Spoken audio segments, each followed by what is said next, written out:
Equity benchmark सूचकांक Sensex और Nifty बुधवार को करीब 2% चढ़ गए। पिछले कारोबारी सत्रों में आई भारी गिरावट के बाद सभी सेक्टरों में हुई वैल्यू बाइंग यानी मूल्य आधारित खरीदारी के चलते इन सूचकांक में लगातार दूसरे सत्र में भी बढ़त जारी रही। पश्चिम एशिया में तनाव कम होने की उम्मीद के बीच कच्चे तेल के दाम में कमी और वैश्विक बाजारों में मजबूती के साथ घरेलू शेयर बाजार बढ़त में रहे।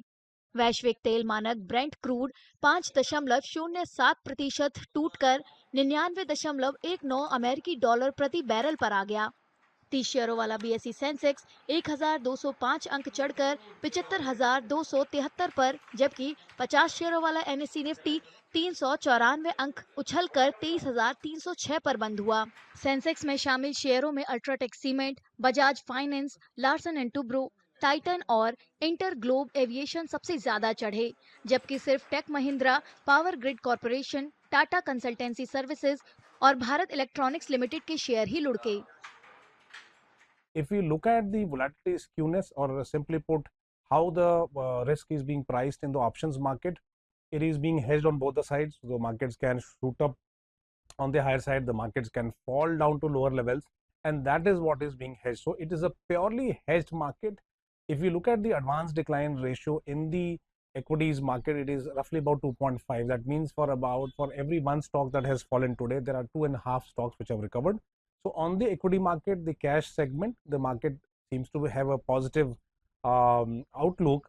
But if you look at the derivatives market, where the hedging is done, where the risk is managed, the story seems to be still not that clear. So we will wait for more clarity on this one, because the reports are coming from the ground are very different from the claims that are being made by the Trump administration. क्षेत्रीय स्तर पर consumer durables, realty, metals, auto, bank, financial services, health care, capital goods और FMCG शेयरों की अगुवाई में सभी सूचकांक मजबूत बने रहे। एशिया के सभी प्रमुख बाजार बढ़त के साथ बंद हुए। इसमें दक्षिण कोरिया का कॉस्पी, जापान का निक्केई, हांगकांग का हैंग सेंग और चीन का शंघाई कॉम्पोजिट शामिल है। यूरोप के बाजार बुधवार को बढ़त के साथ कारोबार कर रहे थे। अमेरिकी बाजार मंगलवार को गिरावट के साथ बंद हुए। विदेशी संस्थागत निवेशक मंगलवार को भी शुद्ध विक्रेता बने रहे, क्योंकि उन्होंने 8,009 करोड़ रुपए से ज्यादा के शेयर बेच दिए।